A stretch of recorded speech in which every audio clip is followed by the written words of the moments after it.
Shingsay Mahmud Muhiddinni yo'qotish uchun hamma choralarni ishlatib, uni qiyin ahvolga tushirib qo'ygan vaqtda Mahmud Muhiddi qo'l ostidagi Imin Vahidi, Mo'min Axun ismli ikki kishini Shingsay ustidan arz qilib, yoshurun Nanjingdagi millatchi Xitoy, ya'ni Gomindang hukumatiga avatadi.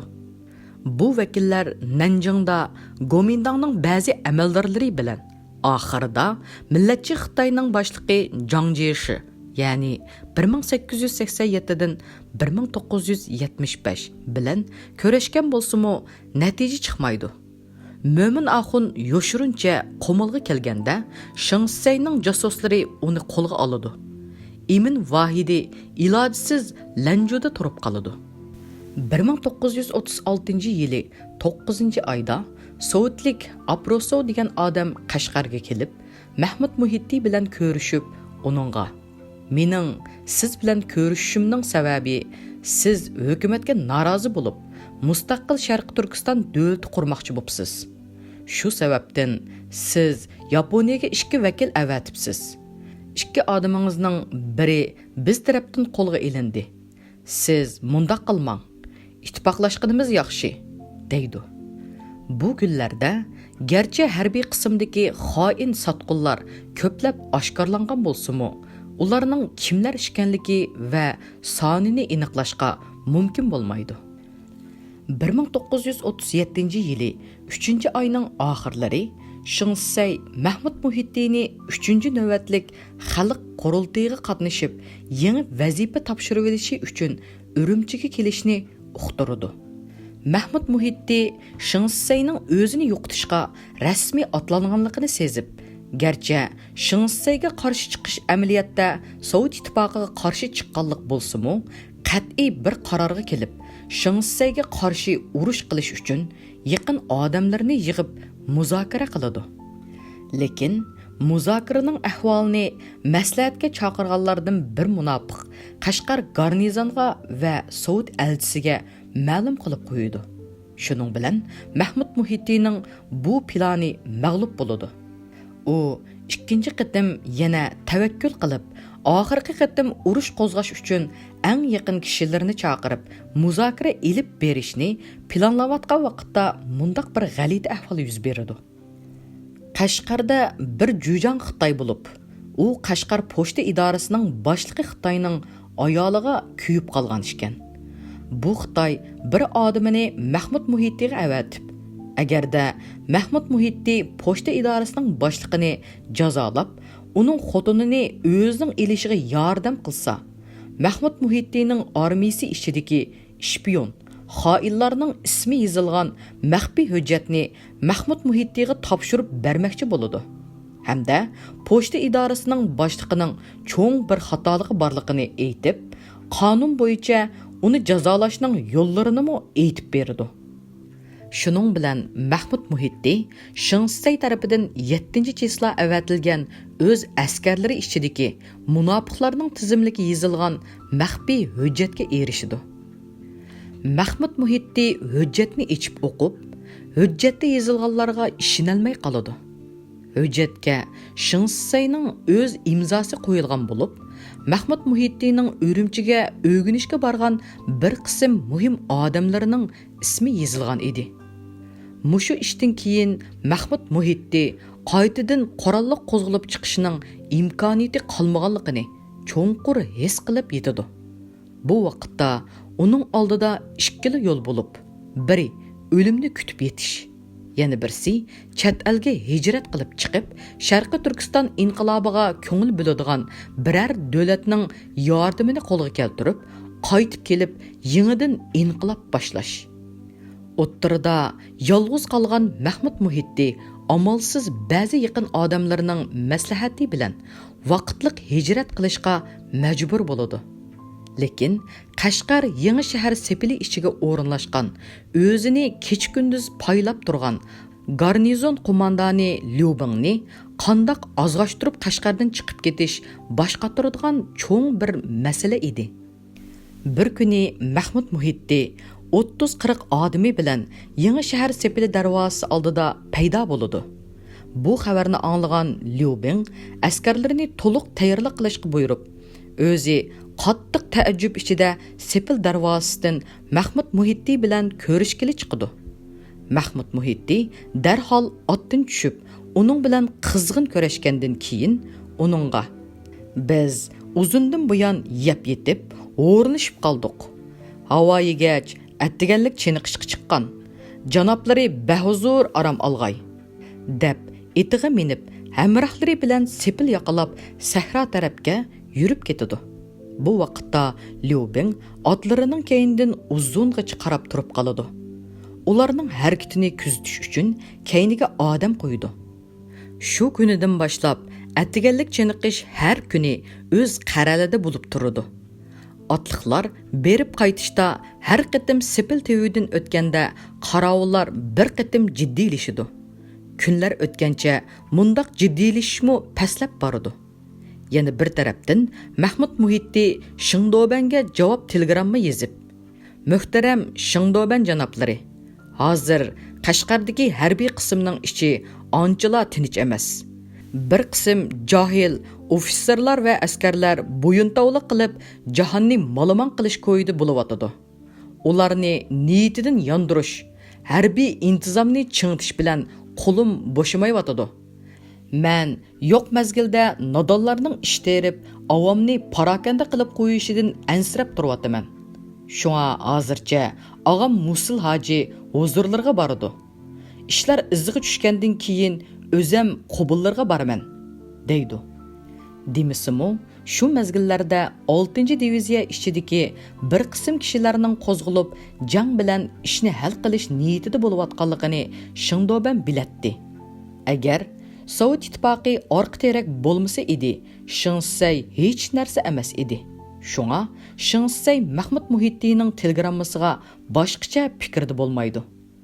Musul hoji Urumchiga yetib borganda Shinsay uni hurmat bilan qarshi elib, uning bilan 3 kecha kunduz suhbat qilgan. Suhbat jarayonida Musul hoji boshdan oxir beshini tovan selib, bir eg'izmo so'z qilmay jimjit o'ltirgan. U faqat tayinib o'ltirgan hassisining uchini pat-pat taxtayliq polga tok-tok urib qo'ydi ekan. 3-chi kuni Shinsay takallubni qo'yib: "Hojim, 3 kun bo'ldi. Bulungan gapga bir eg'izmo javob qilmadi. Mening gapimni tushunganmidi?" deganda Musul hoji yig'ib kelganda deb hassisini yana bir qatim tok-tok urib qo'yib, "Mushu ziminning ishi ishkan" degan. Shuningdan keyin Shinsay hech qanday so'z qilmagan va Musul hojini qurilish nazoratining noziri mansibi nomi bilan Urumchida tutib qolgan.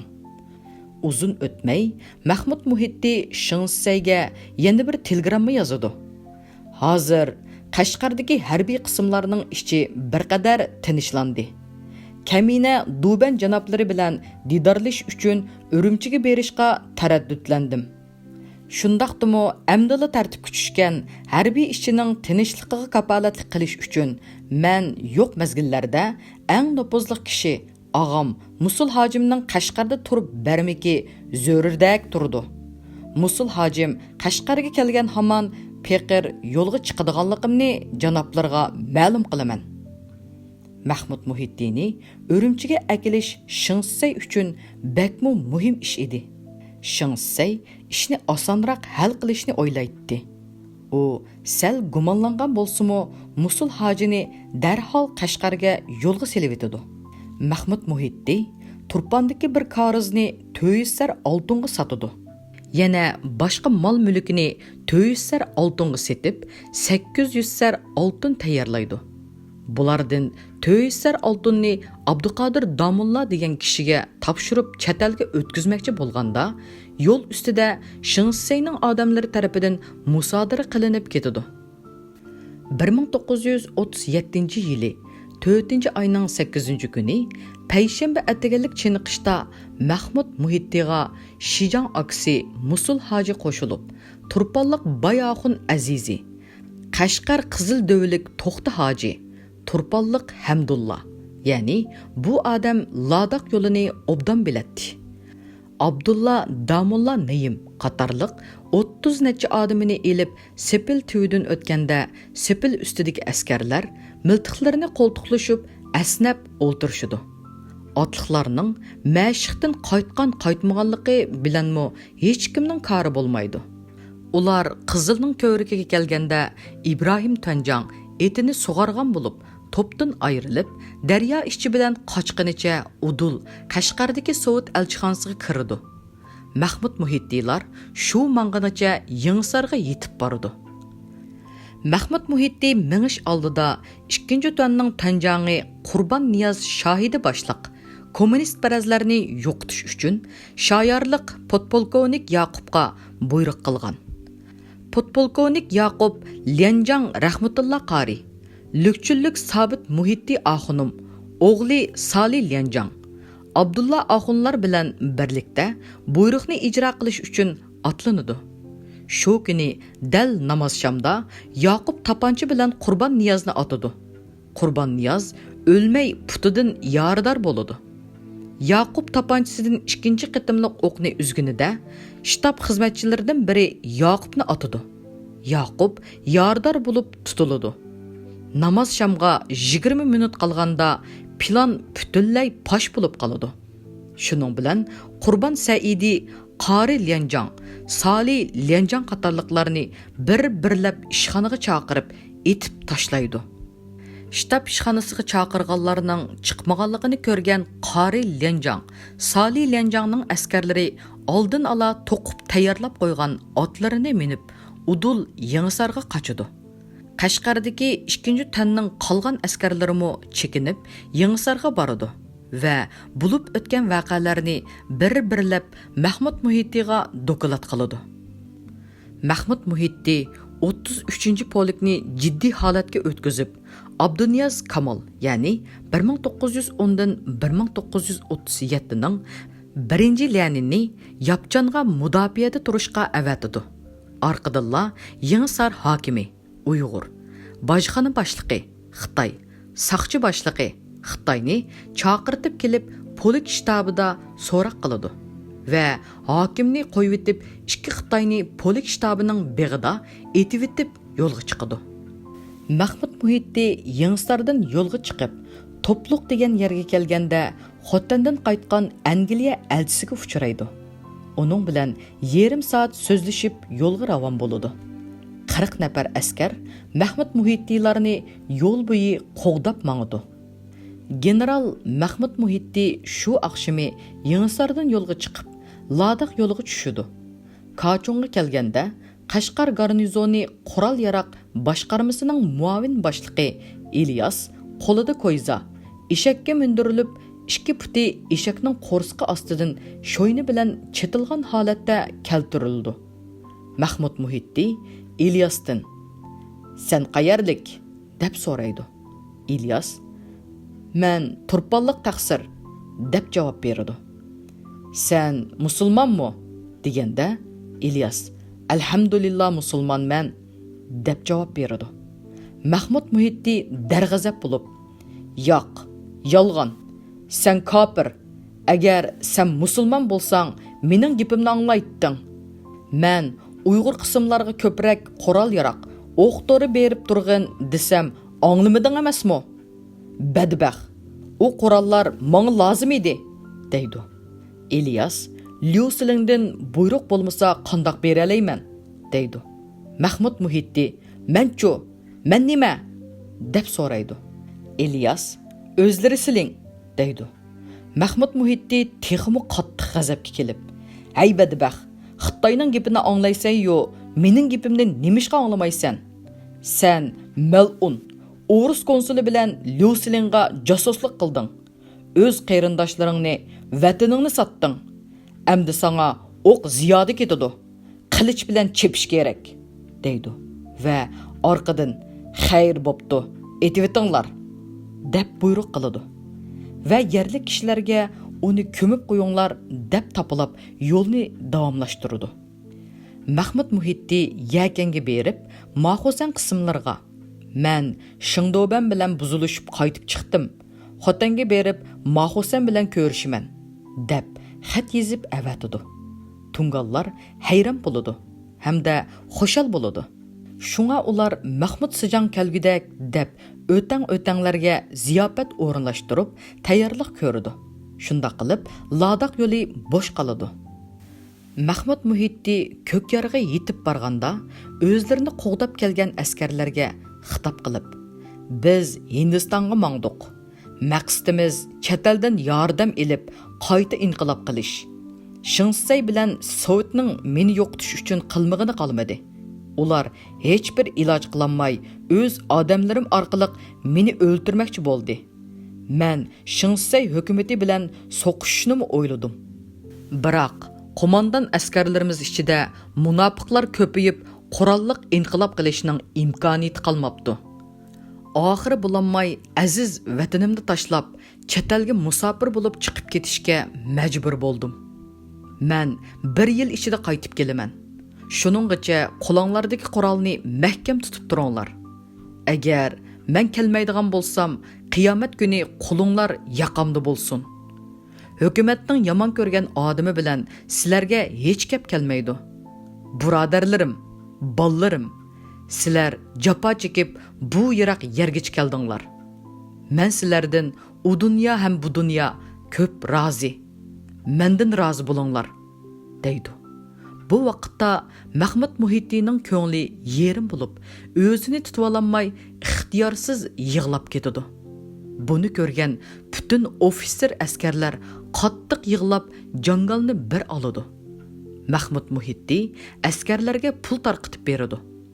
Askarlar uzun yillik rahbari Mahmud Muhittini uzitib qo'yib, Kachunga qarab yo'l oladi.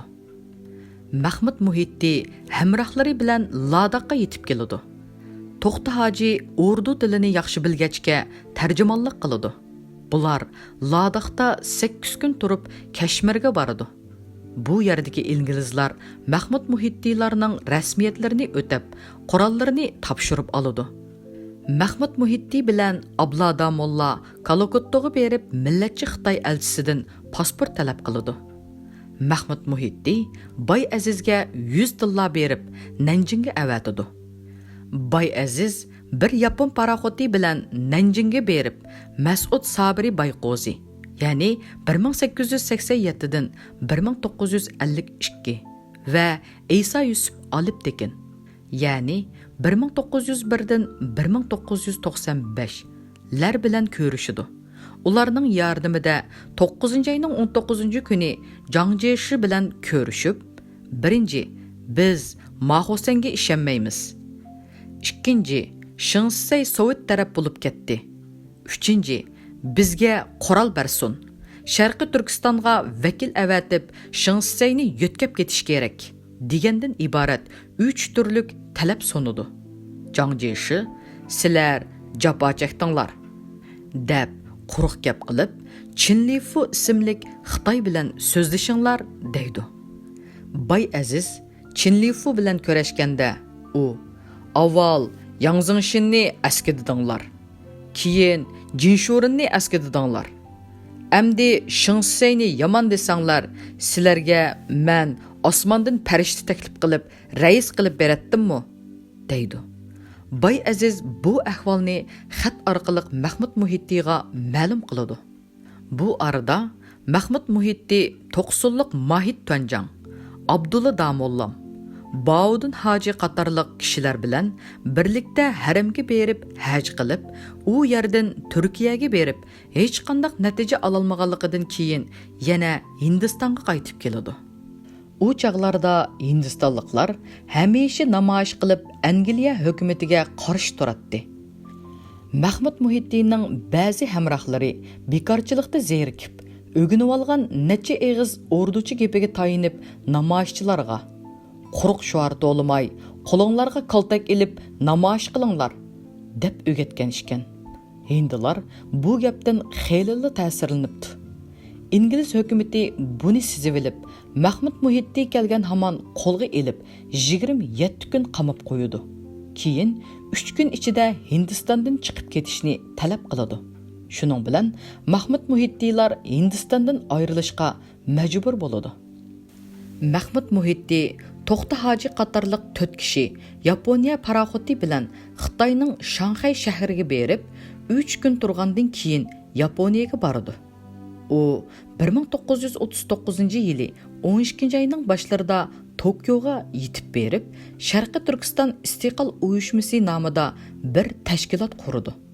Tashkilotning boshliqligiga Mahmud Muhitti, muavin boshliqligiga Afg'onistonda turayotgan Muhammad Emin Bug'ra, ya'ni 1901dan 1965 saylanadi. İli Hoji umumiy ishlarga mas'ul bo'ladi. Tashkilot xarajatini iyoni to'plash usuli bilan hal qilmoqchi bo'ladi. 1940-yili 1-oyda tashkilot vakillari Ko'kxotga berib, u yerda yashayotgan musofir Uyg'urlarga ahvolni bildirdi. Ular chet elda sayohat qilib yurganlarni boqamizmi deb iyoni berishga qo'shilmaydi. Shuning bilan ular ig'ir ahvolda qoladi. Mahmud Muhitti keyincha Xitoyga kelib, Beyjingdagi ilgari Qumul Veng'i Shah Maqsud turgan qasrda turdi. Yaponiyadagi qolgan ishlarni aksi Musul Hoji Muhitti toki 1941-yili 8-oyning 19-kuni Tokyoda vafot bo'lganga qadar davomlashtirdi. Mahmud Muhitti hijrat qilgandan keyinmi bir umr Sharqiy Turkiston inqilobi uchun bir chiqish yo'li izlaydi. Ammo Sharqiy Turkiston yolg'iz edi. Turpan inqilobining munavvar yetakchilaridan biri, mashhur inqilobchi, Sharqiy Turkiston Islom Jumhuriyati armiyasining bosh qo'mondoni general Mahmud Muhitti 1945-yili 58 yoshida Beyjingda sirliq holda vafot bo'ldi.